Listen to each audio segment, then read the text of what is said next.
दुनिया ताने दे, गाली दे, अपशब्द कहे, इल्जाम पर इल्जाम लगाए, पर तुम शंकर के मंदिर जाना मत छोड़ना। एक निवेदन और है, हमारे बहन भाई अगर दूसरे धर्म की ओर जा रहे हैं तो उनको एक बार खींचकर हमारे शंकर के मंदिर की ओर जरूर लेकर आना और उसको बताना कि शिव भक्ति में क्या है। मत लगाओ इसको, बंद करो, गर्मी आता है, बंद करो। शिव भक्ति में क्या है उनको बताना।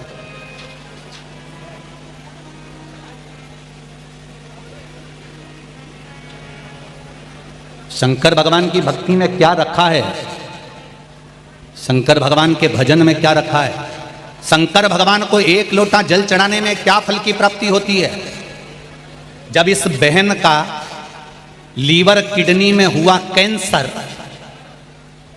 पशुपति व्रत करने से, एक लोटा जल चढ़ाने से जब शिव की कृपा से ठीक हो सकता। पुत्री ने जो सीए की अंतिम वर्ष की परीक्षा जून में दी थी, पशुपति व्रत करने से 15 जुलाई 2022 को रिजल्ट में 10 साल से जो फेल हो रही थी, बाबा की कृपा से जब वो 10 वर्ष से फेल होने वाली बेटी, सीए की पढ़ाई करने वाली पढ़ी लिखी बेटियां, बेटे क्या भगवान पर विश्वास करें? पर एक बार व्रत करने के बाद अगर शंकर भगवान ने सीए के फाइनल में पास कर दिया तो क्या वो बेटी शंकर का मंदिर छोड़ेगी, फिर शिव का स्मरण छोड़ेगी? दुनिया के लोग पूछते हैं शंकर जी की भक्ति में क्या है।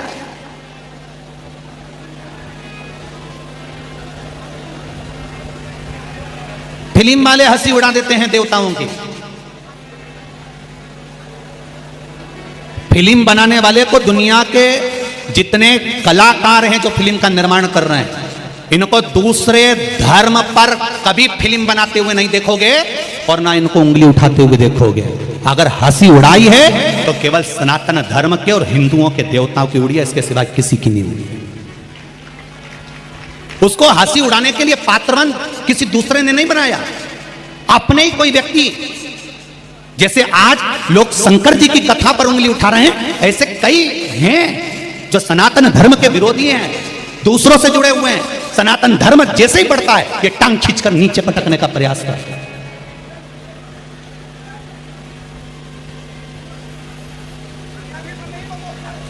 अरे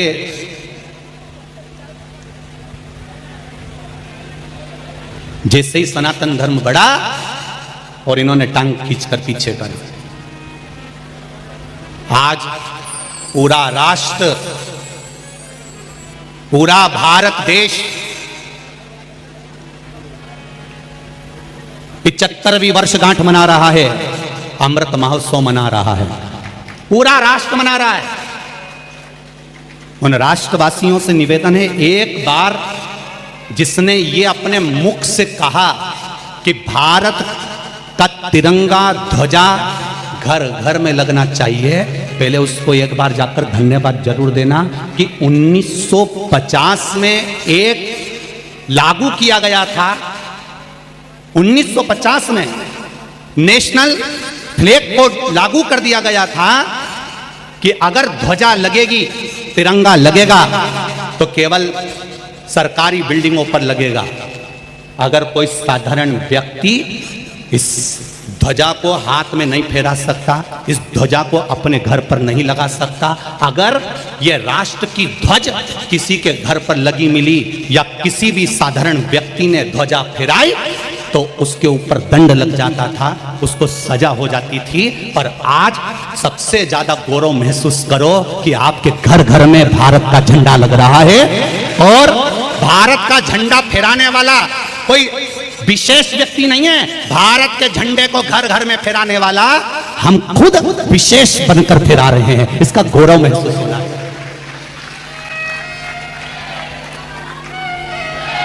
आज सबसे ज्यादा खुश हुए होंगे तो पिंगली वेंकैया, आंध्र प्रदेश के वो स्वतंत्रता संग्राम सेनानी जिनको कहा गया था कि हमारे राष्ट्र का भी एक ध्वज होना चाहिए। पिंगली वेंकैया आंध्र प्रदेश के वो स्वतंत्रता संग्राम सेनानी जिन्होंने 30 राष्ट्रों का ध्वज देखा और उस 30 राष्ट्र के ध्वज में क्या क्या है, उसका फल क्या क्या है, उसमें से छांट कर पिंगली वेंकैया ने आंध्र प्रदेश के उस स्वतंत्रता संग्राम सेनानी ने तिरंगे का निर्माण करा और 22 जुलाई 1947 को डॉक्टर राजेंद्र प्रसाद जी की अध्यक्षता में यह राष्ट्रीय ध्वज घोषित होकर निर्मित हुआ।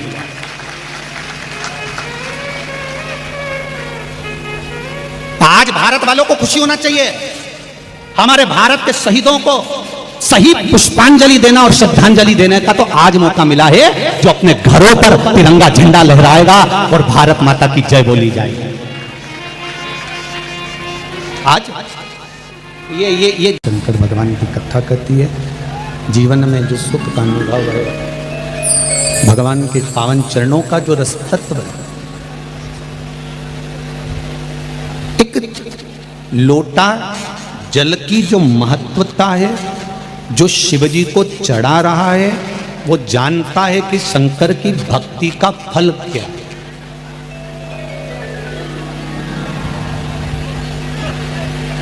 माता पार्वती जी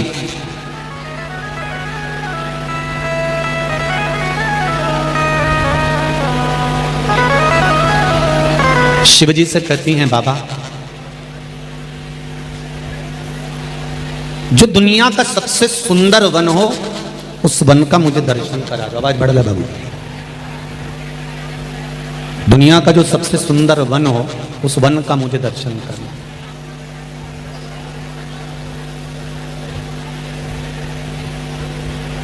देखिए, पार्वती माता के पिता और माता के जो संस्कार हैं, वो पार्वती माता में आए हैं। आपके घर के बच्चों के जो संस्कार दिखते हैं, उससे ये महसूस होता है कि आपके घर के माता पिता के क्या संस्कार रहे होंगे, क्या संस्कार रहा होगा। कोई भी राष्ट्र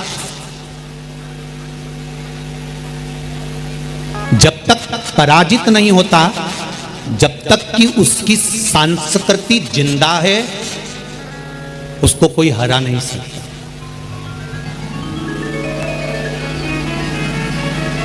उसको कोई मिटा नहीं सकता।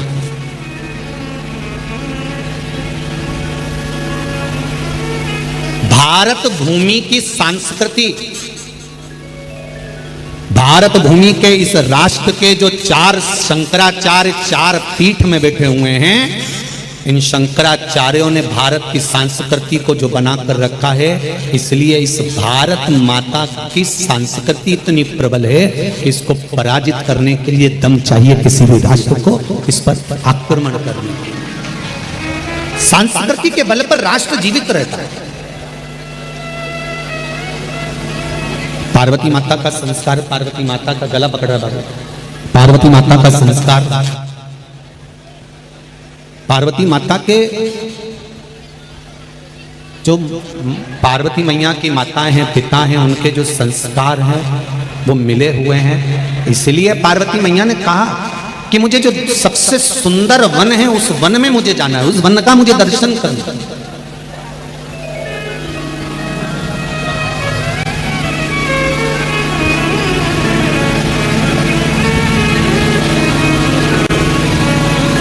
भगवान शंकर ने पार्वती जी से कहा, तुम वन में जाकर करोगी क्या? अगर दुनिया के सबसे सुंदर वन में तुम चली जाओगी तो तुम करोगी क्या? एक पत्नी के मुझे शॉपिंग मॉल में जाना है, तो पति उससे पूछे कि तुम शॉपिंग मॉल में जाकर करोगी क्या? तो पत्नी कहेगी मुझे बच्चों के लिए कपड़े खरीदना है, सामान खरीदना है, मुझे ये खरीदना है, मुझे वो खरीदना है। और अगर कोई पत्नी अपने पति से कहे कि मुझे घुमाने के लिए वो पहाड़ी पर ले चलो, पति पूछे तुम उस पहाड़ी पर करोगी क्या?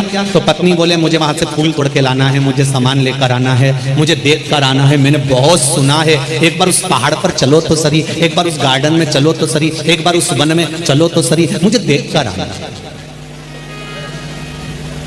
पार्वती जी ने शिवजी से कहा कि दुनिया के सबसे सुंदर वन में मुझे लेकर चलो। दुनिया का सबसे सुंदर वन मुझे देखना, मुझे आप वहां लेकर चलो। शंकर भगवान ने पूछा पार्वती उस सुंदर वन में, दुनिया के सबसे श्रेष्ठ वन में जाकर तुम करोगी क्या? तो पार्वती जी ने जो जवाब दिया वो दुनिया की कोई माता नहीं दे सकती। पार्वती जी कहती हैं उस वन में जाकर मुझे आपकी पूजन करना है और आराधना करना है और तप करना है।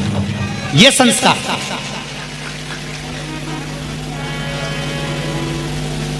ये हमारे संस्कार बोल रहे हैं, ये हमारी सभ्यता, ये हमारे भाव बोल रहे हैं, ये हमारा संस्कार बोल रहे हैं।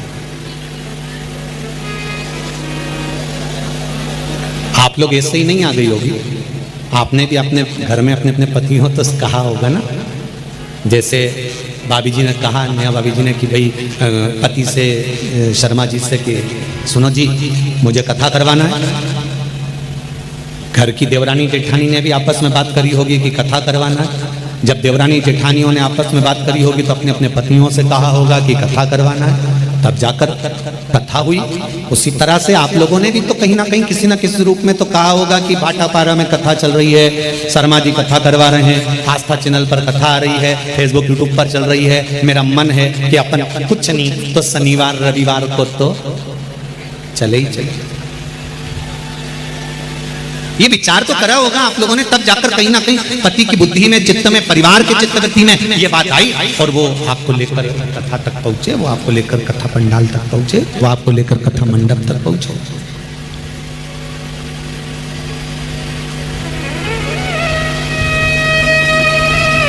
अब दो बातें, पत्नी अपनी सहेली से कह रही है वो तो मैं इनको लेके आ गई, और पति अपने दोस्त से कह रहा है वो तो मैं इसको लेकर, अरे बोलो तो जम के आ गए।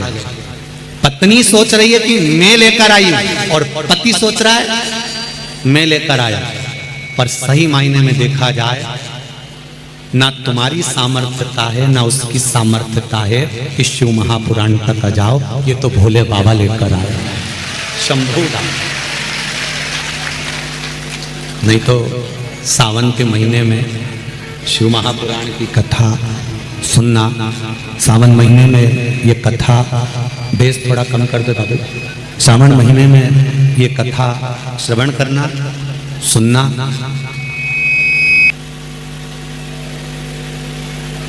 शिव की कृपा से, शंकर भगवान की उदारता से, शिव की कृपा से आप मुझे कोई वन ले चलो, जो दुनिया का सबसे सुंदर वन हो, उस वन का मुझे दर्शन करना है, उस वन में मुझे लेकर चलिए। शंकर भगवान पार्वती जी को नंदन वन में लेकर पहुंच गए। शिव महापुराण में दो वन की महत्वता बड़ी सुंदर कही है, ध्यान से सुनना।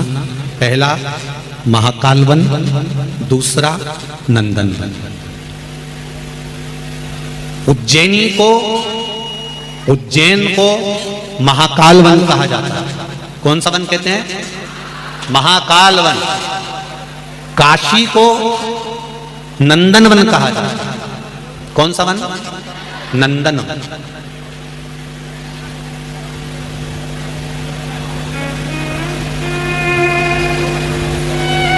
भगवान शिव पार्वती जी को ले गए नंदन वन, और माता पार्वती जी को नंदन वन ले जाकर भगवान शंकर ने एक वृक्ष के सामने बिठा दिया।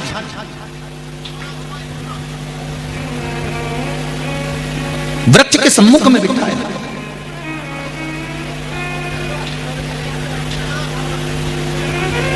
पार्वती मैया ने शिव जी के चरणारविंद को पखारा।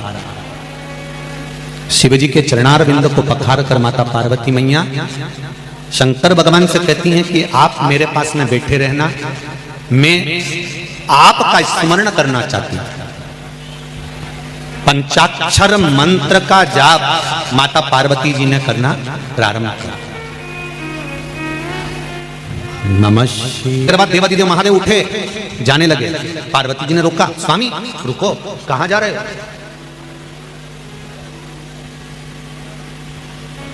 भगवान शिव कहते हैं पार्वती थोड़ा सा मुझे काम है इसलिए जाना पड़ेगा, तुम जब तक मंत्र के जाप में डूबी हुई हो मैं तब तक थोड़ा सा भगवान विष्णु से मिलकर आता हूं।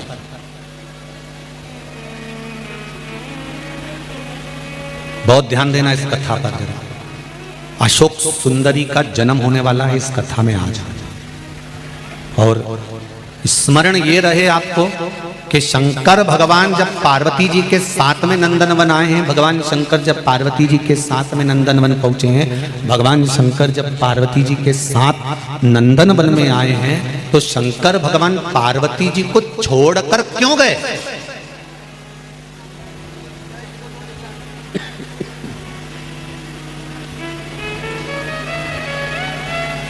पार्वती जी को छोड़कर जाने की शिव जी को क्या जरूरत पड़ गई?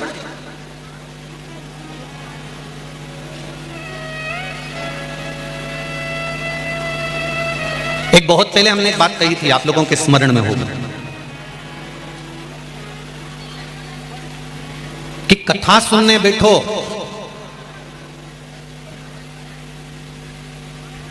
तो अपनी पहचान वाले के पास कभी मत बैठो।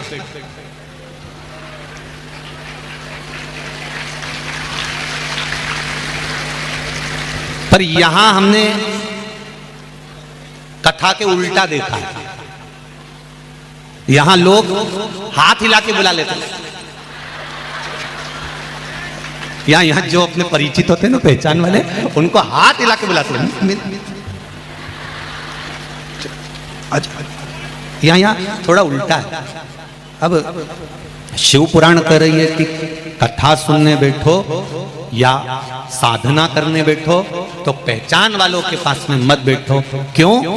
कथा सुनने बैठोगे और पहचान वाले के साथ में बैठ गए तो कोई भी बात आई तो तुरंत उस बात को लेकर आपस में बात करने बैठ जाओ। और अगर पहचान वाले के पास नहीं बैठे और जिससे तुम्हारी दुश्मनी है तुम उसके पास बैठ गए तो कथा में कोई भी अच्छी बात आई ना और तुम्हारा मन भी कराना बात करने का, तो पास में तो जगदम्बा बैठी। तो अब तुम ना तो बात कर सकते ना चित कर सकते, और पाँव भी अगर जरा सा उसके ऊपर रख दिया ऐसा तेगी ना धर के, दूसरी बार पाँव नहीं रखोगे तो ये एकदम जैसी बैठी है ना, पल्लू वल्लू डाल के बेसी की बेसी एक जैसी बैठी रही, एक जैसी।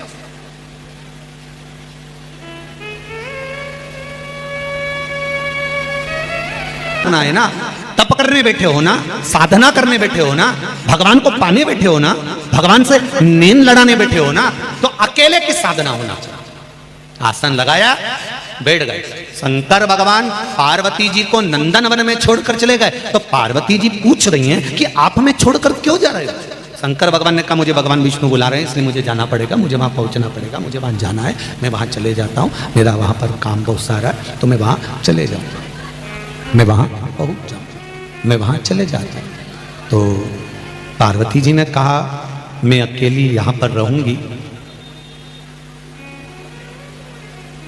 मैं अकेली यहां पर रहूंगी, अच्छा लगेगा?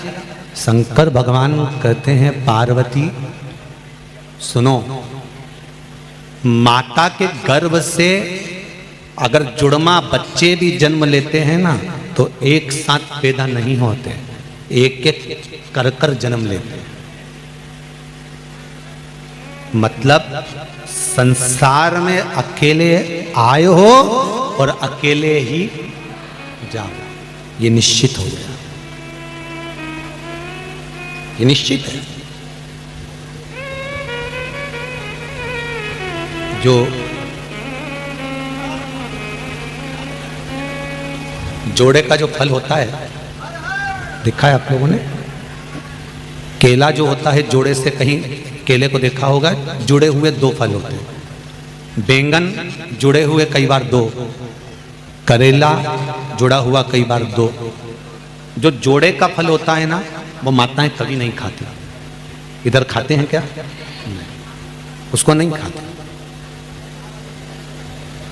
वो जोड़े के जो फल है, उस जोड़े के फल को माताएं उठाकर या तो ठंडा कर देती है या कहीं दान दे देती है या किसी मंदिर में पहुंचा देती। बोलो सही है ना जीजियो? उसको जोड़े के फल को माताएं कभी नहीं खाती। उसको उठाया और दे दिया, उसको उठाया और दान कर दिया, उसको उठाया और किसी को प्रदान कर दिया। क्यों?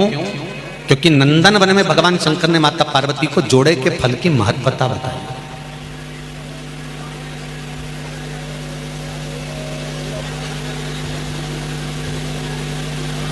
जोड़े के फल का सेवन करने की महत्वता, जोड़े के फल को खाने का क्या दोष है, उस तक का वर्णन हमारे यहाँ पुराण और शास्त्रों में वर्णन है।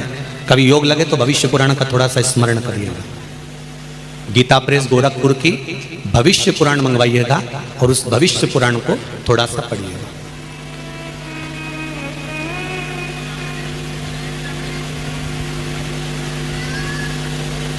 जैसे अशोक सुंदरी का चरित्र अगर किसी को पढ़ना हो तो पद्म पुराण में से पढ़ना।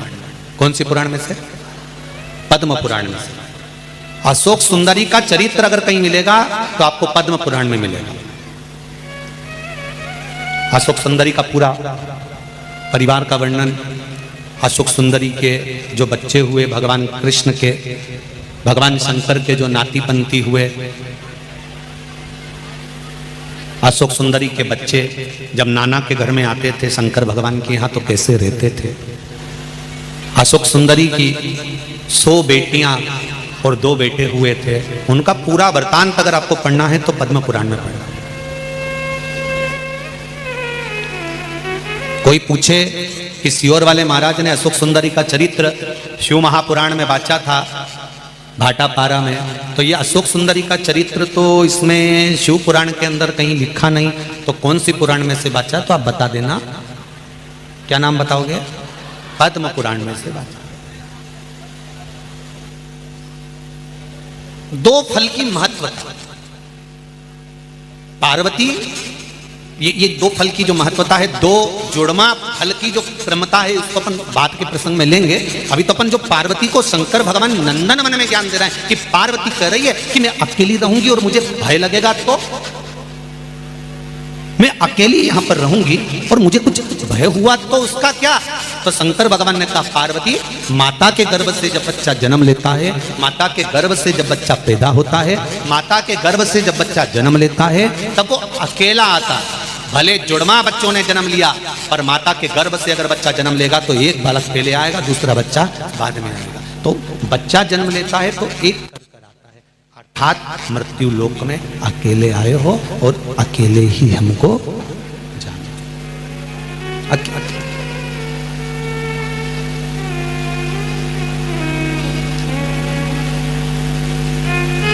पार्वती जब मृत्यु लोक में व्यक्ति जन्म लेता है, मृत्यु लोक में जब मनुष्य जन्म लेता है, आता अकेला है। शंकर भगवान कह रहे हैं पार्वती तुमको लगता है कि तुम अकेली इस नंदन वन में रहोगी। शिवजी कहते हैं पार्वती, जिस समय माता के गर्भ से बच्चा जन्म लेता है और मरता है और प्राण छूटते हैं, उस समय तक शंकर भगवान कहते हैं मैं देवाधिदेव महादेव उसके रोम रोम नस नस में 24 घंटे हर पल हर क्षण विराजमान रहे। हर पल हर घड़ी हर क्षण शिव है हमारे साथ। ऐसा ऐसी कोई घड़ी, ऐसा कोई पल, ऐसा कोई क्षण, ऐसा कोई समय खाली नहीं जाता जिस समय पर देवाधिदेव महादेव या भगवान हमारे साथ नहीं रहता। भगवान हमारे साथ में हर पल हर घड़ी हर क्षण रहता। बस व्यक्ति पाप करता है तब भूल जाता है कि भगवान है।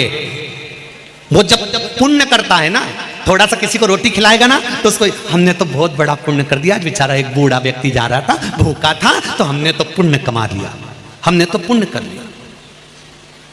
हमने किसी को गाड़ी पर बिठाकर छोड़ दिया, पुण्य कर लिया। जब वो पुण्य करता है, थोड़ा सा अच्छा काम करता है, तब उसको समझ में आता है कि मेरे को भगवान देख रहा है, मैंने इतना करा इतना करा इतना करा तो भगवान मुझे बहुत देगा। पर जब वो पाप करता है तब ये भूल जाता है कि कोई उसको देख रहा है, वो भी 1000 आंख से देख रहा, बैठ कर देख रहा। अगर उसकी दृष्टि में पुण्य है तो पाप भी है, उसकी दृष्टि में अगर पुण्य दिख रहा है तो पाप भी नजर आ रहा, वो भूल जा।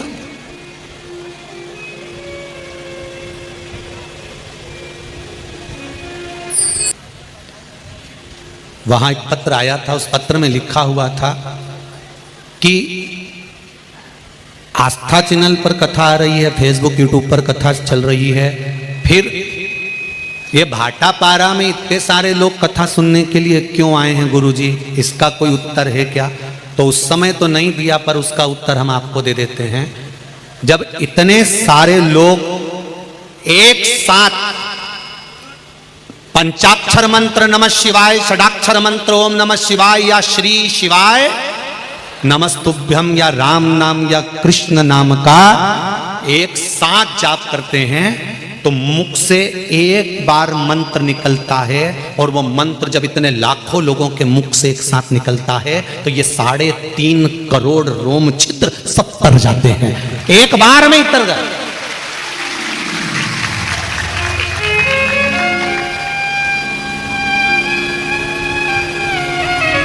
एक डब्बे से नहाना, बाल्टी में पानी भर के डब्बे से नहाना, एक शावर चालू कर लेना, ऊपर से शावर चल रहा है उससे नहाना, और एक कुंड में पानी भरा हुआ है और तुम और डुबकी लगा के बाहर। इन तीनों स्नान में सबसे जल्दी स्नान कौन सा हो सकता है? जम के बोलो जरा, जम के। वो जो कुंडा भरा है, वो जो तालाब भरा है, वो जो नदी भरी है, वो जो सरोवर भरा है, खड्डा भरा है, उसमें कूदे बाहर। जैसे समोसे को तो पकने में भी समय लगता है, शिव महापुराण की कथा कहती है अगर जल्दी से चुटकी बजाते ही परमात्मा का पथ प्राप्त करना है तो जहां शिव महापुराण कथा का कुंडा भरा हो उसमें डुबकी लगा के जा।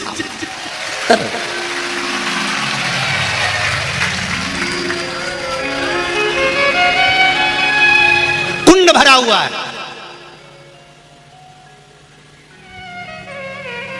हम तो उनसे भी कहेंगे सुन लो भाटापारा वालों, सरसों का तेल डाल के कानों में। तुम्हें लगता है कि यहां पर बहुत भीड़ हो रही होगी इसलिए हम नहीं जा पा रहे, तो भाटापारा वालों से निवेदन है दिन में कथा में नहीं आ सकते तो रात को यहाँ जो माता बहन भाई बैठकर श्री शिवाय नमस्तुभ्यम सोते हुए आनंद में अपना अपना आसन लगाकर 2-5 हजार लोग यहाँ पर पंडाल में रहते ही हैं, तो वो भजन करते हैं। तुम रात को इस कुंडा में नहाने नहीं आ सकते, दिन में नहीं आए तो रात डुबकी लगा के चले।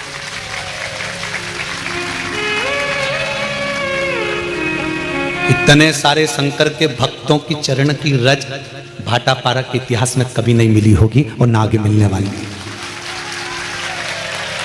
लाखों लोग, जहां देखो वहां गाड़ियां, जहां देखो वहां लोग ही लोग। एक एक दुकान में लोग, बेचारे दुकान वाले सामान बेचने आए थे, उनकी दुकान में 50-50 भरे। वो बेचारा एक तो डोसा बेच रहा था, उसका डोसा बना दिया, उसमें घुस गए। एक वो समोसे वाला चिल्ला रहा था हमें बड़ा तो बना दो, वो के बाद में बना लेना, तू गैस बंद कर। उसका गैस चूल्हा बंद करके अंदर धर दिया, टेबल पे उनके छोरा छोरी को बिठा दिया और वो अंदर बैठी बैग ले लेके। तो ये कहां मिलेगा, कभी कहां प्राप्त होगा? शावर में नहाने में टाइम लगेगा। शावर मतलब तप, शावर मतलब तप। तप में भगवान मिलने में टाइम लगेगा। डब्बे से नहाना मतलब मंदिर जाओ, यहां जाओ, वहां जाओ, सब दूर जा जाके नहाओ, उसमें भी तरने में टाइम लगेगा, और तालाब में कूद कर बाहर जाने में टाइम नहीं लगेगा। शिव महापुराण का एक डुबकी लगाई और बाहर, शिव महापुराण की एक डुबकी लगाई और बाहर, कथा सुनी, चले। पार्वती जी कर रही है, मैं अकेली? शंकर भगवान कहते हैं तू अकेली नहीं है पार्वती जी। पार्वती, जहां मनुष्य का जन्म होता है, मानव का शरीर मिलता है, मनुष्य जब पैदा होता है, जब वो 3.5 करोड़ रोम छिद्र मनुष्य के शरीर में होते हैं, 21,600 श्वास मनुष्य के शरीर से रोज निकलती है। मानव जब जन्म लेता है, शंकर भगवान कहते हैं वो अकेला नहीं आता। शिव कह रहे हैं कि उसके साथ में शंकर का विश्वास प्रकट होकर जन्म लेता है। अगर मनुष्य सोचता है कि मैं अकेला हूं तो वो समझ नहीं पाता कि भगवान उसके साथ है। जब भी कोई कर्म करने मनुष्य जाए और मुझे याद कर ले तो वो अकेला नहीं रहता, मैं उसके साथ चलता रहता हूं, हर पल, हर घड़ी, हर क्षण।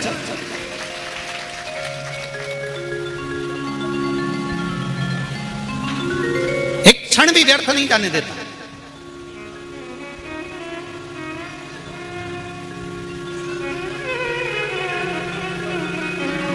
महाराज पार्वती जी बोली मैं अकेली रहूंगी, शंकर भगवान बोले अकेली नहीं पार्वती, अकेली नहीं हो। आप भी सुन लेना जरा अच्छे से।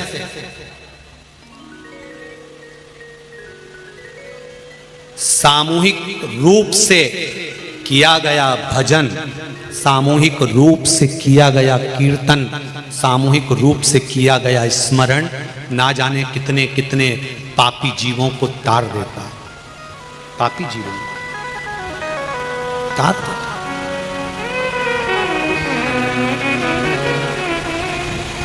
एकांत में अकेले रहकर भगवान की भक्ति को धारण करना, उसको हृदय में बिठा लेना, उस परमात्मा को अपने भीतर प्रकट करने का प्रयास करना कि परमात्मा कहाँ है, उसको देखने का प्रयास।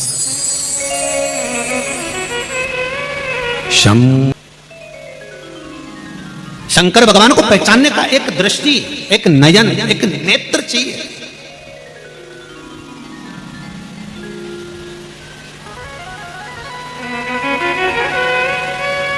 अरे भाई दांत दुखते हैं तो दांत के डॉक्टर के पास जाना पड़ता है, बोलो सही है। आंखें खराब हुए तो बोलते जाओ, आंख के डॉक्टर के पास।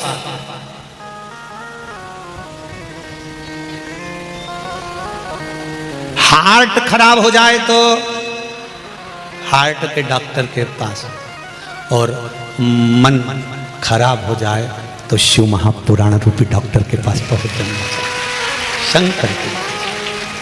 फिर निवेदन करूंगा मेरी जीजियों से, मेरी माताओं से, जब तुम्हारा ये मन तुम्हें लगे कि मेरा काम नहीं चल रहा, व्यापार नहीं चल रहा, धंधा नहीं चल रहा, नौकरी नहीं चल रही, दूसरों की निंदा मत करो, ईर्ष्या मत करो, अपशब्द मत बोलो, ताने मत दो, गालियां मत दो, आड़ा टेढ़ा मत बोलो। जब तुमको लगे कि मेरा व्यापार नहीं चल रहा, मेरा काम नहीं चल रहा, मैं सब जगह से हार चुका हूं, तब अंत में किसी से कुछ नहीं कहना।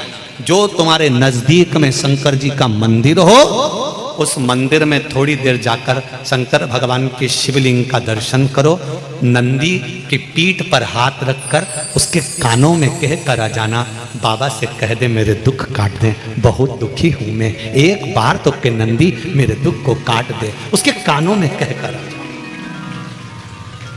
अब दिल से कहो तो उसको।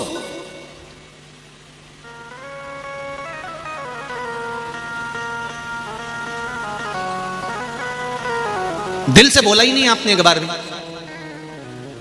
दिल से तो तुम केवल अपनी पत्नी से और पति से आपस में बात कर लेती हो, ए जी गुड नाइट।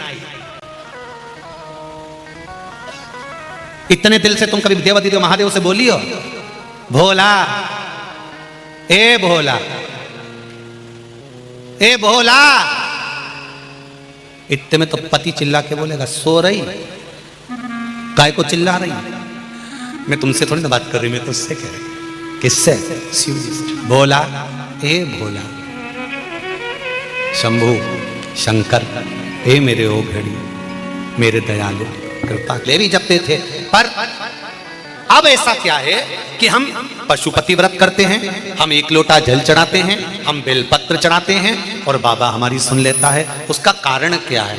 दूध में घी पहले से था, बस थोड़ा सा शिव महापुराण ने मत दिया, तुम्हारे भीतर विश्वास और ज्यादा जाग गया।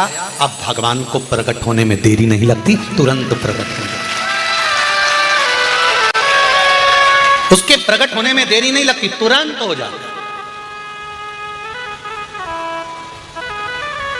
ये नवयुवक बेटे बेटियां, ये बहुएं, ये बेटे, ये बच्चे, जो ये पूरे पंडाल में जितने लोग बैठे हैं, इसमें बुढ़ा बुढ़ी तो कम है। 70, 75, 80, 90 और 100 साल वाले तो यहां कम है। यहां आपको मिलेंगे तो 60 के नीचे के ढेर लगे हुए हैं। जहां देखो, अब ये लोग कहते हैं नवयुवक लोग तो टाकीज में बैठे मिलते हैं, मॉल में बैठे मिलते हैं। उनसे कहूंगा जो कहते थे मॉल और टाकीज में मिलते हैं, एक बार इन नवयुवक बेटा बेटियों को देखना है तो शिव महापुराण में आकर देखो।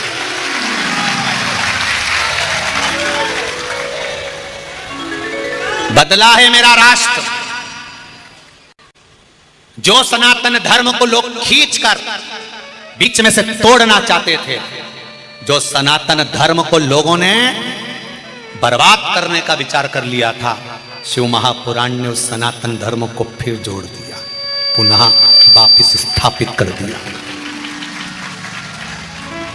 कितनी खुशी होती होगी जरा देखिए, टीवी का एक एक चैनल खोलकर देखना, हर चैनल पे शिव पुराण सुनने को मिल रही होगी। एक एक गांव में जाकर देख लो, जो पंडित जी वास्ता मिलेगा अखबार खोलोगे और शिव पुराण मिलेगी। कभी सोचा था, कभी जिंदगी में विचार करा था कि एक लोटा जल चढ़ाने से क्या शंकर जी राजी हो जाए? एक लोटे जल से क्या शिव प्रसन्न हो सकते हैं?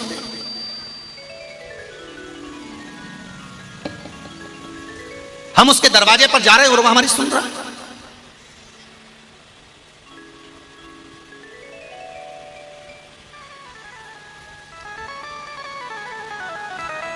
कल हम आशीष से कह रहे थे, आशीष, कि कुबेरेश्वर धाम 12 ज्योतिर्लिंग के बीच में बाबा ने अपने आप बनवाया। तो हमने आशीष से कहा, आशीष एक बात तो है, कुबेरेश्वर धाम की कुछ भूमि की महत्वता तो है, जहाँ का कंकर शंकर है, जहाँ लोग जाते हैं दिल से कहते हैं और लोग का मन आनंद में भर जाता है। हर जगह से 1% तो बढ़कर कुबेरेश्वर धाम का फल है। जब हम बैठे बैठे अंदाजा लगा रहे थे तो किसी भाई ने भेजा नेट पे सर्च कर कि कुबेरेश्वर धाम से उज्जैन की दूरी, कुबेरेश्वर धाम से ओमकारेश्वर की दूरी, कुबेरेश्वर धाम से काशी की दूरी एक बढ़कर ही मिली। कुबेरेश्वर धाम से उज्जैन जाओ तो 151 किलोमीटर है, कुबेरेश्वर धाम से ओमकारेश्वर जाओ तो 211 किलोमीटर है, कुबेरेश्वर धाम से काशी जाओ तो 821 किलोमीटर है। जिस 12 ज्योतिर्लिंग में कुबेरेश्वर धाम से हम खड़े होकर माप निकालते हैं तो 0 नहीं आता है, एक बढ़कर ही आता है। या तो 151 मिलेगा, 121 मिलेगा, 111 मिलेगा, 100। जब कुबेरेश्वर धाम से 12 ज्योतिर्लिंग एक बढ़कर मिलता है तो मेरा विश्वास कहता है जो शिव महापुराण की कथा सुनता होगा, मेरा देव अधिदेव महादेव उसको भी एक बढ़ाकर ही देता होगा। ये निश्चित है, एक बढ़ा देता है। और हमने देखा इंदौर में बढ़ बढ़ के मिला है। उन्हें पशुपति व्रत करे थे एक बच्चे के लिए। तुमने देखी थी इंदौर की कथा? कितने दिए भगवान? 3। अब इससे अंदाजा लग जाता है कि वो एक बड़ा करते। इसलिए तुमसे भी निवेदन है, घर मांगना भोलेनाथ जी से तो कहना एक देना, पर भगवान एक अपनी तरफ से जोड़ के दे ले जा। शिव है वो घड़ी है दयालु। तेरी कृपा बिना न हिले एक भी अणु, लेते हैं श्वास तेरी कृपा से तनु तनु। उसकी कृपा हो, दया हो, उदारता हो, इससे बढ़कर सुख और क्या चाहिए? शिव महापुराण की कथा कहती है पार्वती मैया शंकर जी से कह रही मैं अकेली रह जाऊंगी। शंकर भगवान कहते हैं अकेली नहीं पार्वती, तुम बैठो तब साधना करो। पार्वती जी ने पूछा अगर अकेली रही और मेरा चित्त ना लगा तो? शंकर भगवान ने कहा सामने कल्प वृक्ष है, सामने का वृक्ष है, तो उससे जो मांगेगी वो मिल जाएगा। पार्वती मैया जब अकेली रहने लगी, तप करने में बैठ गई, साधना करने में बैठ गई। उसी समय पर पार्वती मैया को लगा कि मैं अकेली हूं, तो सामने जो वृक्ष था उस वृक्ष के आगे पार्वती जी ने हाथ जोड़ लिया और अपने शीश को नवा दिया। हाथ जोड़कर क्या नवाया? शीश। ध्यान से सुनना, एक वृक्ष के आगे पार्वती मैया अपना शीश झुकाती है और वृक्ष पार्वती जी को एक सुंदर कन्या दे देते हैं जिसका नाम, जम के बोलो जरा, अशोक सुंदरी है। एक सुंदर कन्या मिल जाती है वृक्ष को शीश झुकाने से।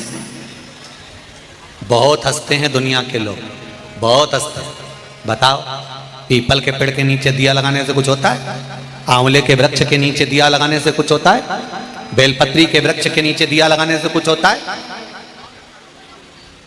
सनातन धर्म में नदियों की भी पूजा होती है, सनातन धर्म में पत्थर की भी पूजा होती है, सनातन धर्म में पशु और पक्षी की भी पूजा होती है, सनातन धर्म में लता और पत्र की पूजा होती है, सनातन धर्म में वृक्षों की पूजन होती है, सनातन धर्म में तो यहाँ मनुष्य की भी पूजा होती है। ये वो सनातन धर्म है जिस धर्म के आगे सब नतमस्तक।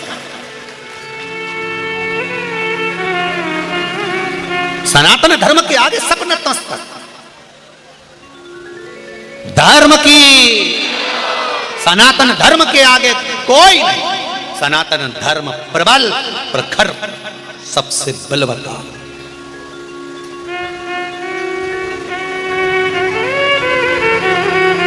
ध्यान दो, माता पार्वती जी ने हाथ जोड़ा, सिर नवाया और उस वृक्ष ने एक सुंदर कन्या पार्वती जी को दे दी जिसका नाम अशोक सुंदरी था। तो क्या हम किसी के आगे सिर झुकाएंगे, वृक्ष को प्रणाम करेंगे?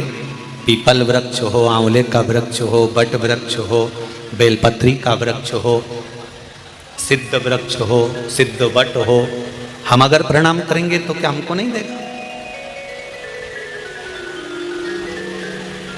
आप दिल से उससे मांगे,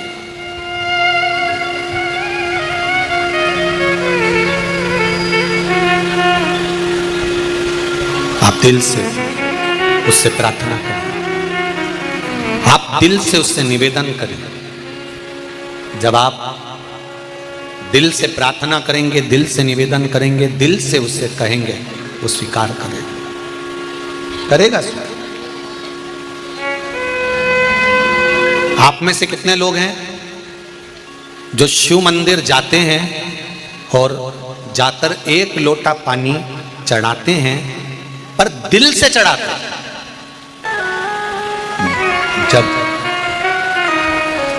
पार्वती मैया ने हाथ जोड़ा वृक्ष के सामने, शिव जी कहकर गए थे, पार्वती इससे जो मांगेगी वो मिल जाएगा। हाथ जोड़ा, निवेदन करें, आप कृपा कर दो, आप दया कर दो। एक बेटी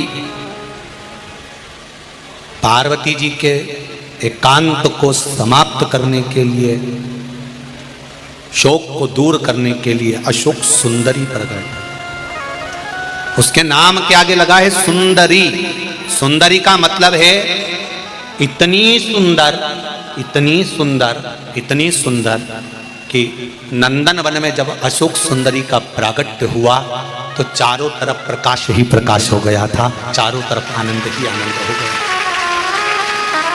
शिव पुराण कहती है बेटा एक कुल को तारता है और बेटी दो कुल को तारती है। बेटी दो कुल को,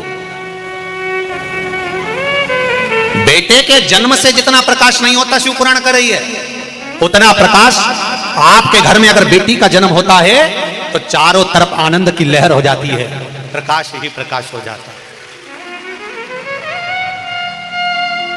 गरीब से गरीब व्यक्ति के घर में भी अगर बेटी का जन्म होता है तो बेटी अपने भाग्य से अपने पिता के भाग्य को बलवान बना देती है।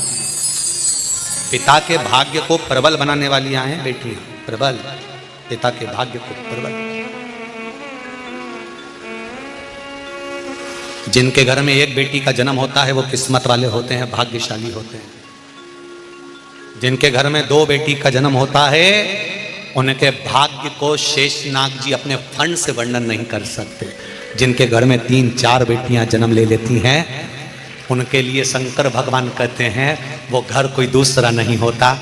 सबसे ज्यादा बेटी का जन्म शंकर भगवान करें। मेरे घर में 5 जया, विषहरा, सामरीवारी, दौतली, देव, अशोक सुंदरी, ज्योति, मनसा, मेरी बेटियों का नाम अगर मैं पुकारूं तो कितना कम ना हो। भगवान शिव कहते हैं जिनके घर में बेटी जन्म लेती है, शंकर भगवान कहते हैं उनको बेटी के विवाह की चिंता नहीं करना, उसकी बेटी का विवाह शिव खुद करता है, स्वयं शंकर करते हैं। शंकर खुद बेटी का विवाह करते हैं। जिस समय पर माता पिता कन्यादान करने के लिए बैठते हैं उस समय पर माता पिता नहीं होते।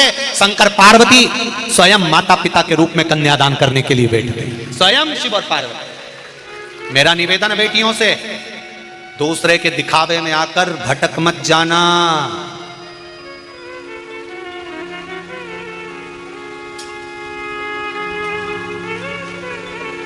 एक बात कहना चाहता हूं, अगर आपको बुरी नहीं लगे तो। छत्तीसगढ़ वाले बोलोगे तो कह दूंगा, बोल दूं। आजकल सनातन धर्म की बेटियों को तोड़ने के लिए एक नई रीत चालू कर दी है। बहुत अच्छी अच्छी जिम खुल गई। जिम जानते हो, पहचान गए? बहुत अच्छी अच्छी जिम खुल गई है जिनमें बहुत अच्छे अच्छे ट्रेनर आ गए हैं, ट्रेनिंग देने वाले। वो सनातन धर्म की बेटियों को वो ट्रेनर कौन है, कैसे हैं, किस तरह के हैं, वो हमारी बेटियों को लुभाने के लिए रखे जाते हैं और हमारी बेटियों को सनातन धर्म से तोड़ने के लिए रखते हैं। भेजो बेटियों को, जिम में मना नहीं है। भेजो बेटियों को सनातन धर्म की ओर अग्रण्य बढ़ाएं। और बेटियों से भी निवेदन है, किसी दूसरे प्रलोभन में आकर अपने माता को कन्यादान से वंचित मत करना। जिस जगह पर माँ बाप कन्यादान करते हैं वहां शंकर और पार्वती विराजमान है। जिस दिन आपका कन्यादान आपके माँ बाप करेंगे तो बेटियों, तुम उस दिन सबसे ज्यादा खुश होना कि तुम्हारे माँ बाप ने कन्यादान करा है। कन्यादान तुम्हारे माँ बाप नहीं, मेरे शंकर और पार्वती ने करा है। उस दिन प्रसन्नता होना चाहिए, उस दिन आनंद होना चाहिए, तुम्हारे जीवन में खुशियां आना चाहिए, तुम्हारे जीवन में एक आनंद की अनुभूति होना चाहिए कि यहां कन्यादान करने कोई माँ बाप साधारण नहीं बैठे हैं। कन्यादान करने के लिए स्वयं शंकर और पार्वती बैठे हैं। मेरा विश्वास करता है शिव महापुराण की कथा सुनने वाली बेटियां अपने माँ बाप को कन्यादान का मौका जरूर देंगे। ये मानव का जो शरीर है 84 लाख योनियां काटने के बाद जो ये मनुष्य का शरीर मिला है, मानव का देह मिला है, ये अंतिम बिंदु होना चाहिए।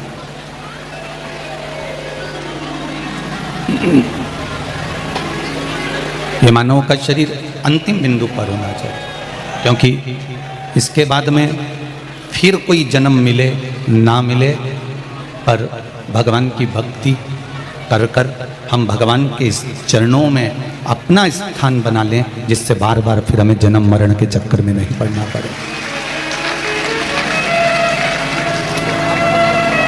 लाखों लाखों लोग आप लोग इस कथा में आए हो,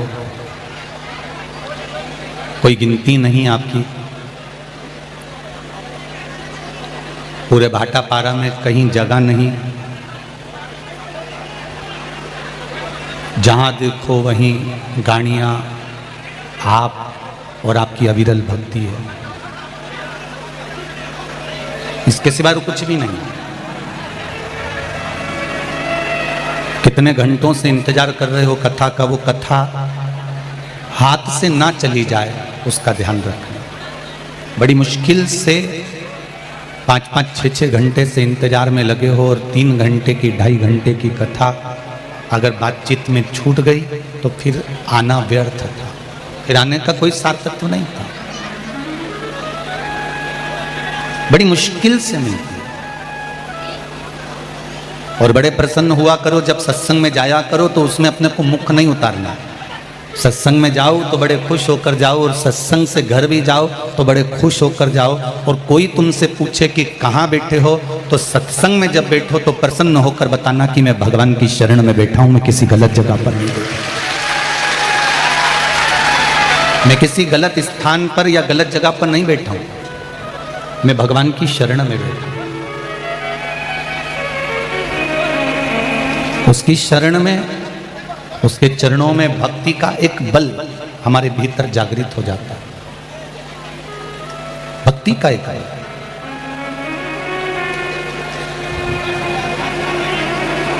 शंभो शरणे पड़े मांगो घड़ी घड़ी, दुख काटो दया करी ने दर्शन आपो।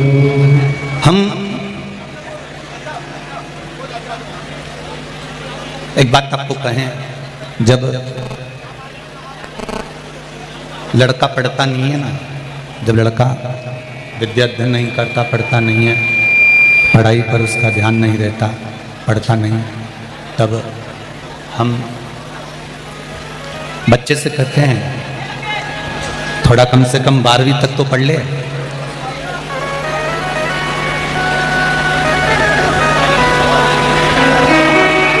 थोड़ा बीए बीकॉम तो कर ले, कम से कम 12वीं तक तो पढ़, बीए बीकॉम तो कर ले कम से कम। हम उस लड़के को,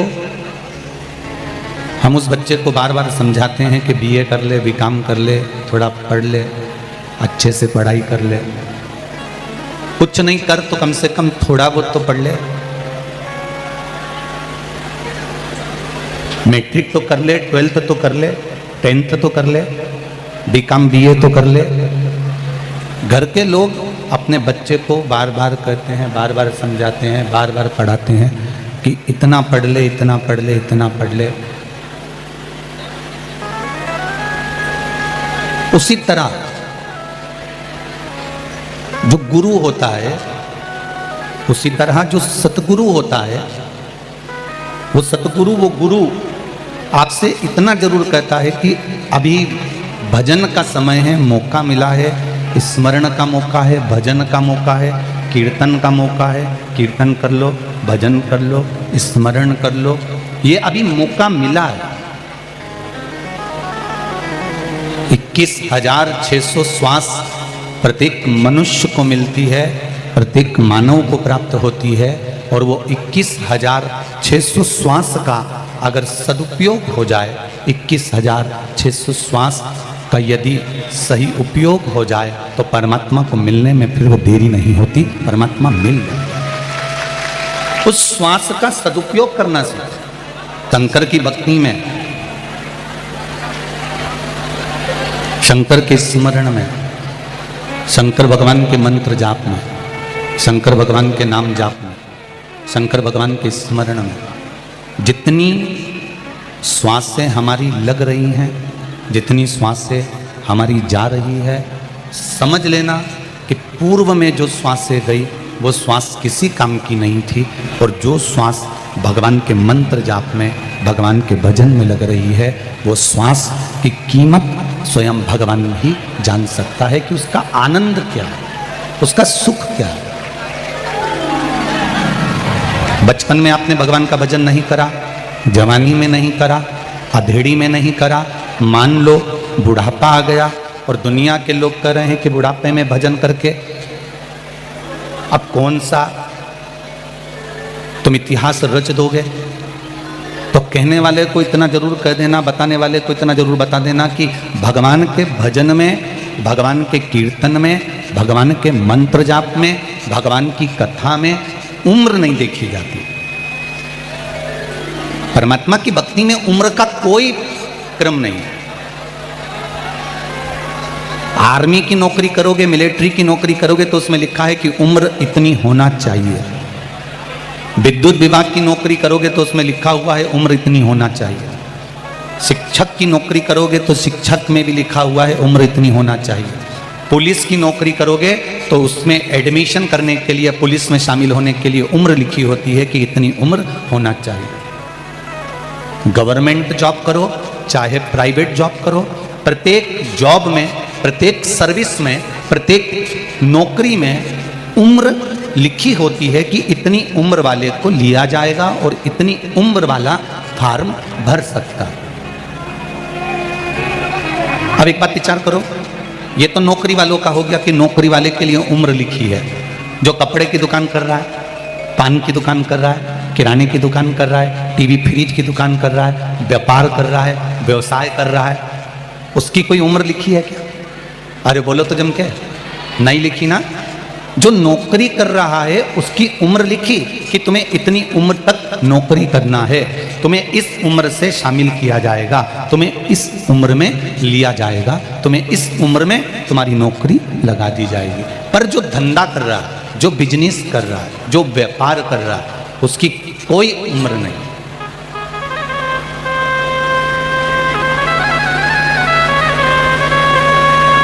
वो जितना समय स्वस्थ है, उसका शरीर जितना काम कर रहा है, जितने समय वो स्वस्थ है उतने समय वो दुकान जा सकता है। बोलो, शरीर अच्छा है जब तक वो दुकान जा सकता है, शरीर ठीक है तो वो दुकान पे जाके बैठ सकता है। उसी तरह जैसे सर्विस वाले के लिए उम्र है, पर धंधे वाले के लिए, बिजनेस वाले के लिए उम्र नहीं है। वो जब तक शरीर ठीक है तब तक वो दुकान पर जाकर बैठ सकता है। तो सर्विस वाला सर्विस करता है तो 25,000, 50,000, 60,000, 1 लाख, 2 लाख रुपए महीना कमाता है। उसको निश्चित है कि इतना मिलेगा, इससे ज़्यादा नहीं मिलेगा, इससे कम नहीं मिलेगा। पर जो धंधे वाला होता है, बिजनेस वाला होता है, उसकी निश्चितता नहीं रहती। वो कभी तो करोड़ों में कमा लेता है और कभी 10 रुपए कमा लेता है। उसकी निश्चितता नहीं है, उसकी निश्चितता का स्मरण नहीं है। उसी तरह सर्विस वाले को एक निश्चित तनख्वाह मिलती है, पर धंधे वाले को मेहनत कर कर वो अपने व्यापार को उन्नति की ओर लेकर जा सकता है। उसकी तनख्वाह बंदी नहीं होती, वो चाहे जितना कमा सकता है। उसी तरह भगवान की कथा के लिए, भगवान के भजन के लिए, भगवान के स्मरण के लिए, भगवान की पूजन के लिए, भोलेनाथ के स्मरण के लिए, ओम नमः शिवाय के लिए, पंचाक्षर नमः शिवाय के लिए, षडाक्षर ओम नमः शिवाय के लिए, या श्री शिवाय नमस्तुभ्यम के लिए, या शंकर भगवान के अभिषेक पूजन के लिए कोई उम्र नहीं रखी। तुम जिस उम्र में भजन करोगे, जितना भजन करोगे उतनी भगवान के द्वारा आप इकट्ठा कर सकते हो। आप अपने तेज बल को, आप अपने पुण्य को, आप अपने सत्कर्म को, आप अपने आनंद को बढ़ा सकते। इसको थोड़ा ऊंचा कर दो। आप अपने तेज बल को, आप अपने पुण्य को, आप अपने आनंद को बढ़ा सकते। उम्र अगर है तो केवल नौकरी के लिए, उम्र है तो सर्विस के लिए, पर उम्र धंधे के लिए या बिजनेस के लिए नहीं है। उसी तरह उम्र भगवान के लिए नहीं है। बचपन खेलनी गई, जाने दो। अगर अधेड़ी भी चली गई है तो जाने दो। पर शिव महापुराण की कथा कर रही, भगवान शंकर का चरित्र कह रहा। जो बचा हुआ समय है हमारे, जो परमात्मा ने हमारे को जी दिया है, 21,600 श्वास जो प्रतिदिन निकल रही है, उसमें से अगर थोड़ा सा भी समय हमारा बचा हुआ है तो हम उसको परमात्मा की भक्ति में लगा दें, परमात्मा के स्मरण में लगा दें।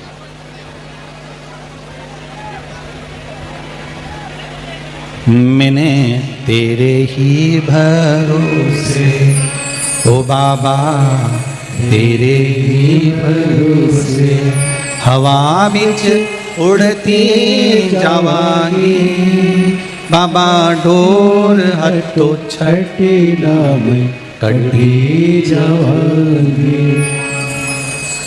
सतगुरु में तेरी पतन, ओ भोला में तेरी पतन।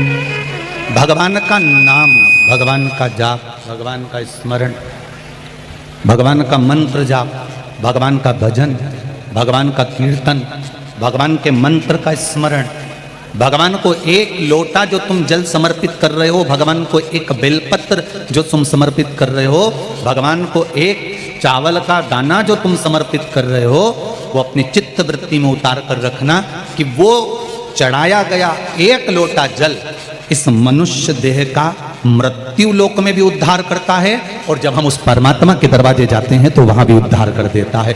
दोनों जगह तार है।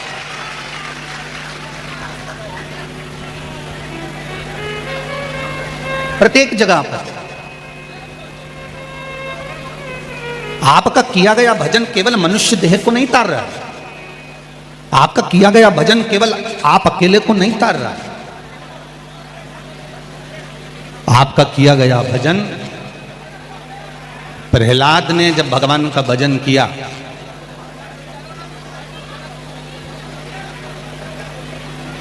और प्रहलाद के पिता हिरण्यकशिपु के उदर को, पेट को जब भगवान नरसिंह ने फाड़ा, प्रहलाद के पिता मर गए, प्राण छूट गए। प्रहलाद के पिता के प्राण छूट गए, मर गए। प्रहलाद की आंख में आंसू भरे थे और प्रहलाद के नेत्रों में जल भरा हुआ है। प्रहलाद रो रहे हैं, आंख में आंसू भरा हुआ है, रो रहे हैं प्रहलाद।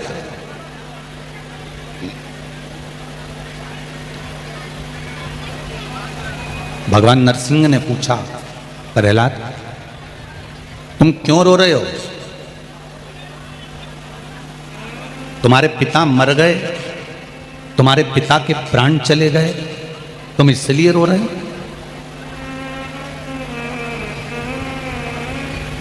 तुम्हारे पिता के प्राण छूट गए, तुम इसलिए रो रहे? सिंह भगवान से, प्रभु मरना तो निश्चित है, मरना निश्चित है, आज नहीं तो कल प्रत्येक व्यक्ति को जाना है, प्रत्येक संसार के मानव को जाना है। फिर प्रहलाद तुम इतने बड़े ज्ञानी हो कि तुम्हें मालूम है कि संसार से हर व्यक्ति को जाना है, प्रत्येक मनुष्य को जाना है, प्रत्येक मानव को प्राण छोड़कर जाना है, फिर प्रहलाद तुम रो क्यों रहे हो? तुम्हारे रोने का कारण क्या है? पीछे की आवाज बढ़ाइए, एलईडी चालू करिए, पीछे की एलईडी बंद है, पीछे की एलईडी चालू करिए। तुम रो क्यों रहे हो? प्रहलाद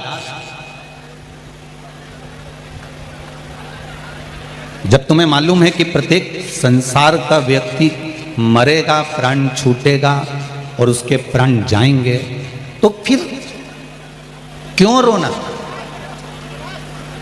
प्रहलाद कह रहे हैं, प्रभु मैं रो इसलिए रहा हूं कि मेरे पिता के प्राण छूटे, वो असुर थे, राक्षस थे, असुर प्रवृत्ति थी उनकी असुर प्रवृत्ति थी, उनके प्राण छूटे, उनके प्राण जा रहे हैं। मैं जानता हूं कोई असुर, कोई राक्षस अगर मरता है तो उसको नरक का भोग भोगना पड़ता है, और मेरे पिता को भी नरक का भोग भोगना पड़ेगा, इसलिए मैं रो रहा हूं। भगवान नरसिंह ने कहा, प्रहलाद तुम भूल गए, जिसके घर में 7 पीढ़ी में भी अगर एक कोई पुण्य करने वाला, दान करने वाला, भजन करने वाला, भगवान की सेवा करने वाला, शिव महापुराण की कथा करवाने वाला पैदा हो जाता है, तो उसकी 71 पीढ़ी तो वैसे ही तर जाती है।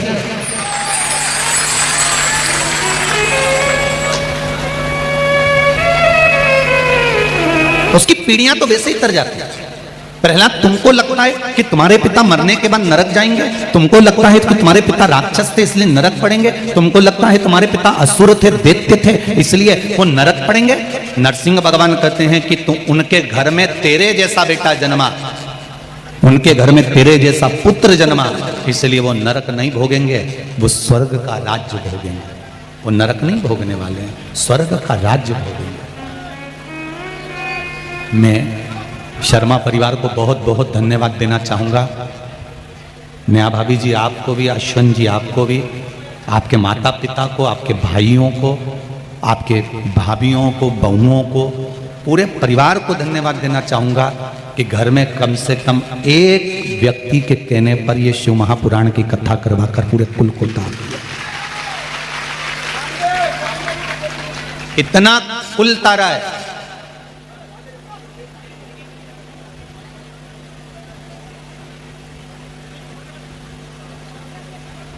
मोटरसाइकिल पे बैठकर 10 किलोमीटर, 50 किलोमीटर, 40 किलोमीटर दूर से पति के साथ एक एक माता एक एक मोटरसाइकिल पे नहीं आई है। मैंने कल देखा था, एक एक मोटरसाइकिल पे कम से कम 3-3, 2-2, 3-3 माताएं किस तरह से बैठकर आ रही थी, कल हम जाते समय देखे हैं।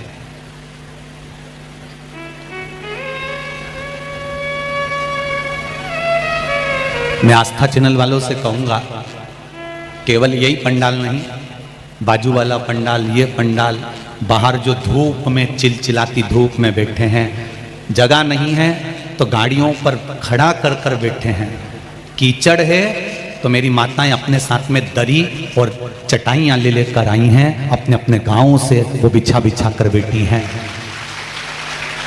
दुनिया में बहुत व्यवस्था कर सकते हो, पर दिल, विश्वास जो इस शिव महापुराण ने आपके दिल में लाकर रख दिया, शायद तभी देखने को मिला होगा जो आप अपने घर से आसन और दरी ले लेकर चलकर बैठ गए। धन्य है। शर्मा परिवार ने व्यवस्था करी, जितनी बन सकती है उतनी करी।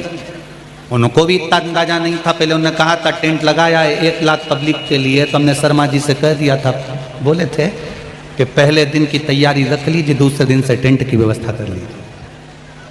शंकर है, शिव है, वो बैठता है कैलाश पर तो खुलकर बैठता है, उसका कोई अंदाजा नहीं।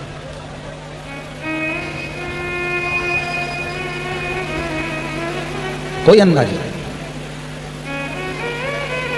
छोटे छोटे माताओं ने, कई माताएं तो अपने घर से चादर लेके आई हैं, चादर, और चादर को 4 डंडे से बांधकर एक उधर पकड़ के बैठ गई, एक उधर, और बीच में बाकी के उनके बच्चे और उनके परिवार वाले बैठे और कथा सुन रहे हैं। धन्य है मेरी माओ, प्रणाम करता हूं आपको, दंडवत करता हूं मेरी जीजियों आपको। छत्तीसगढ़ के रहनिवासियों को मेरा बहुत बहुत धन्यवाद है साहब।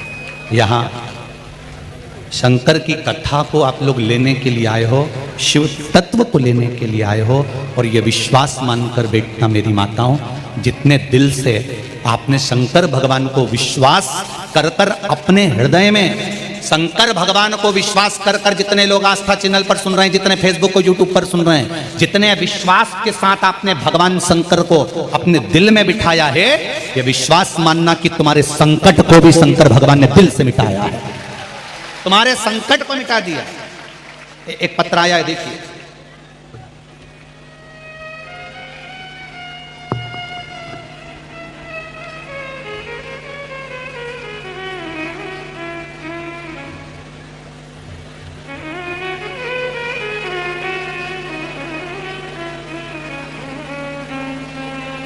श्रीमती सुधा ढोके, शिक्षक नगर, दुर्ग, छत्तीसगढ़ से आई हूँ। कहीं बैठी हो तो हाथ हिलाइएगा, जहाँ बैठी हो हाथ हिलाइएगा, दोनों हाथ हिला दीजिएगा एक बार, ऐसे हाथ हिला देना तो दिख जाओगे। श्रीमती सुधा ढोके, शिक्षक नगर, दुर्ग, छत्तीसगढ़ से मैं आई हूँ। कोरोना काल से पहले से हम शिव कथा श्रवण कर रहे हैं। शिवरी नारायण के बाद भिलाई दुर्ग में भी कथा स्थल पर जाकर कथा श्रवण किए हैं। कोरोना की त्रासदी से भयमुक्त होकर घर पर ही नियमित रूप से कथा श्रवण करें। बाबा की कृपा से सारी समस्याएं टीवी पर कथा सुनते ही दूर हो गई। हमारी पुत्री करीब 10 वर्षों से सीए की तैयारी कर रही थी। कितने साल से कर रही है? जम के बोलो जरा। 10 साल से सीए की तैयारी कर रही थी। फाइनल परीक्षा में आकर अटक जाती थी। आपके द्वारा बताए हुए पशुपति व्रत भी हमने बारी बारी से किए। मेरी पुत्री के साथ मेरे पति ने भी व्रत को किया, सफलता नहीं मिली। दूसरी बार इसी बीच में तब एक व्रत और धारण कर कर उस व्रत की सफलता से सीए का एग्जाम पास किया। लीवर में कुछ समस्या, जांच में डॉक्टरों ने कैंसर का आदेश वक्त दिया था। टाटा मेमोरियल हॉस्पिटल में मुंबई में इलाज चला। इसी बीच में पशुपति व्रत आरंभ किया। बाबा की कृपा से 2 ही हफ्ते हुए थे और दूसरी बार जब कैंसर की जांच कराई तो बाबा की कृपा से नॉर्मल रिपोर्ट आई और कैंसर समाप्त हुआ। ये शिव है। एक पत्र और है,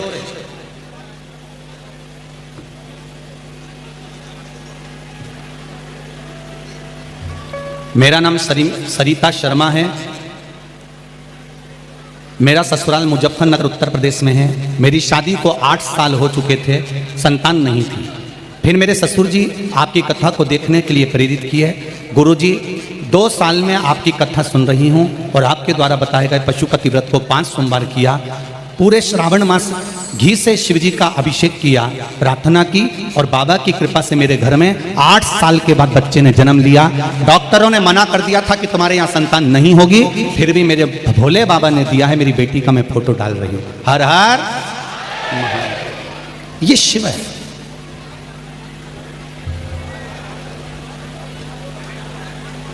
ये शंकर है। आप दिल से भगवान शंकर का भजन करिए। मेरे शंकर भगवान को तुम्हारा दिखावा नहीं चाहिए। मेरी माताओं, फिर निवेदन करूंगा आपसे, मेरे शिव जी को दिखावा नहीं चाहिए।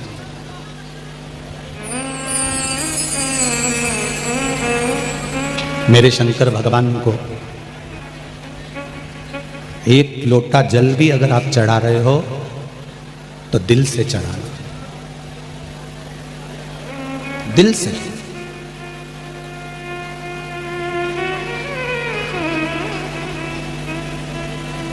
घड़ी देखकर, समय देखकर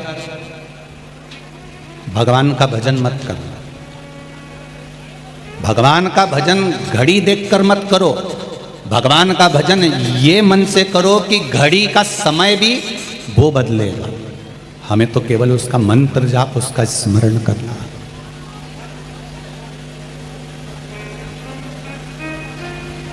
हमें केवल उसका मंत्र जाप करना, हमें केवल उसका स्मरण करना।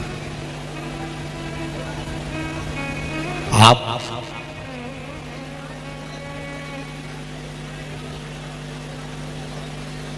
टूटी हुई कलम से जिस पेन की निब टूट गई हो, जिस पेन का पॉइंट टूट गया हो, जिस पेन की आगे की नोक टूट गई हो, टूटी हुई कलम से आप अपना भाग्य कभी नहीं लिख सकते। उसी तरह दूसरे की जलन से आप अपना भाग्य कभी नहीं लिख सकते। टूटी हुई कलम और जलन ये कभी अपना भाग्य नहीं लिखने देगी। आग लगे बस्ती में, हम हमेशा एक बात कहते हैं कि आग लगे बस्ती में और अपन रहो मस्ती में। किसी की यहाँ 4 4 व्हीलर गाड़ी आ रही है, हमें जलना नहीं है। कोई कितना क्या बोल रहा है, हमें उसका कुछ विचार नहीं करना। कोई अपशब्द बोले, हमें उसका विचार नहीं करना। कोई ताने दे, हमें उसका विचार नहीं करना। कोई गाली दे, हमें उसका विचार नहीं करना। हमें तो भगवान की भक्ति कैसे प्राप्त हो, सनातन धर्म कैसे जागे, हमारे घर के बच्चों को हम संस्कारित कैसे बना सकते हैं।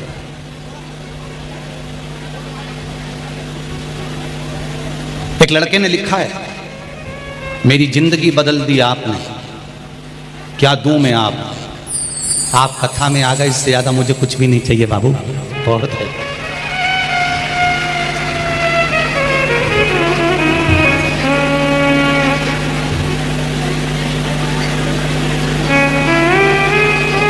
एक ने लिखा है, मैं योगेश्वर उपाध्याय, ग्राम परसदा, बिलासपुर से आया हूं। कहीं बैठे हैं उपाध्याय जी?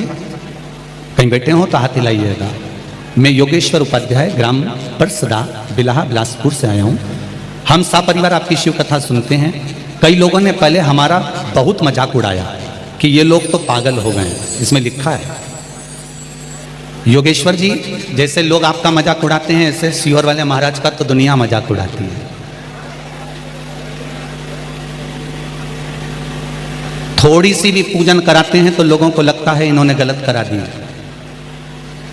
शिवरात्रि की रात्रि के समय पर शिव महापुराण में लिखा है कि शिवरात्रि की पूजन रात्रि के समय 4 पहर में होती है। पहले पहर की कर लो, चाहे दूसरे पहर की करो, चाहे तीसरे पहर की करो, चाहे चौथे पहर की करो। शिवलिंग का निर्माण करो, पूजन करो, विसर्जन करो। जो नहीं समझते उनको तो केवल कैसे भी उंगली उठाना। अब ये तो शिव महापुराण में लिखा कि शिवरात्रि की पूजन रात्रि को हो सकती है, शिवलिंग का निर्माण हो सकता है, विसर्जन हो सकता है, पूजन हो सकती है।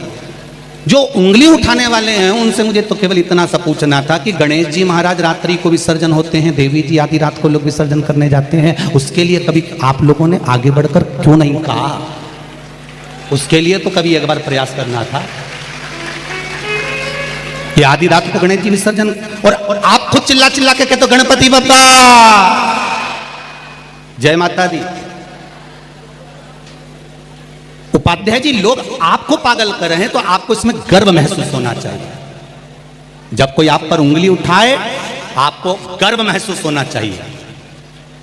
लोग कहते हैं प्योर वाला महाराज पगला है, और ईमानदारी की बात है, पागल बने लेने में प्रमोशन होता है, समझदारी में तो डिमोशन होता है।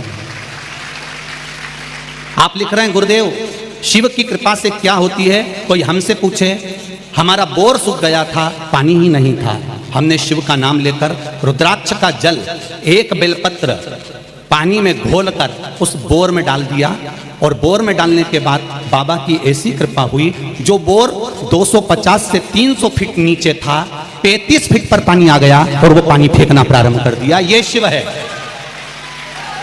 एक पत्र और देखिए,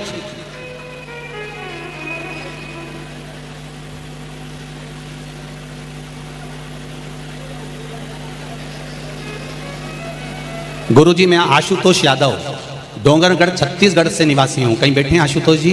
अगर बैठे हो तो हाथ हिलाइएगा। आशुतोष यादव कहीं बैठे हो तो हाथ हिलाइएगा। उधर बैठे हैं क्या? ठीक है, कैमरा चले जाए तो दिखा देना भैया। इधर लेफ्ट में है, पीछे बाहर। मैं जब से शिव महापुराण की कथा सुन रहा हूं, हाले कोसा छुरिया छत्तीसगढ़ में भक्तों को हुआ, भक्तों को पानी पिलाया, तब से गुरुजी मेरे जीवन ऐसा चमत्कार हुआ कि एक समय मैं जो मंदिर नहीं जाता था, केवल मांस और मदिरा में लिप्त रहता था। ना मैं मंदिर जाता था, मांस का भक्षण भी करता था, मदिरा भी खूब पीता था, दिन भर नशे में रहता था। गुरुजी सब लोग चिल्लाते थे पर मैं कभी नहीं सुधरा। आज वहाँ मेरा परिवर्तन हुआ और मैंने मांस और मदिरा दोनों छोड़कर भगवान के मंदिर का स्मरण कर रहा हूँ, और अब बाबा ने मेरा हाथ पकड़ लिया। ये शिव है। बैठिए यादव जी, बहुत बहुत धन्यवाद। विराज।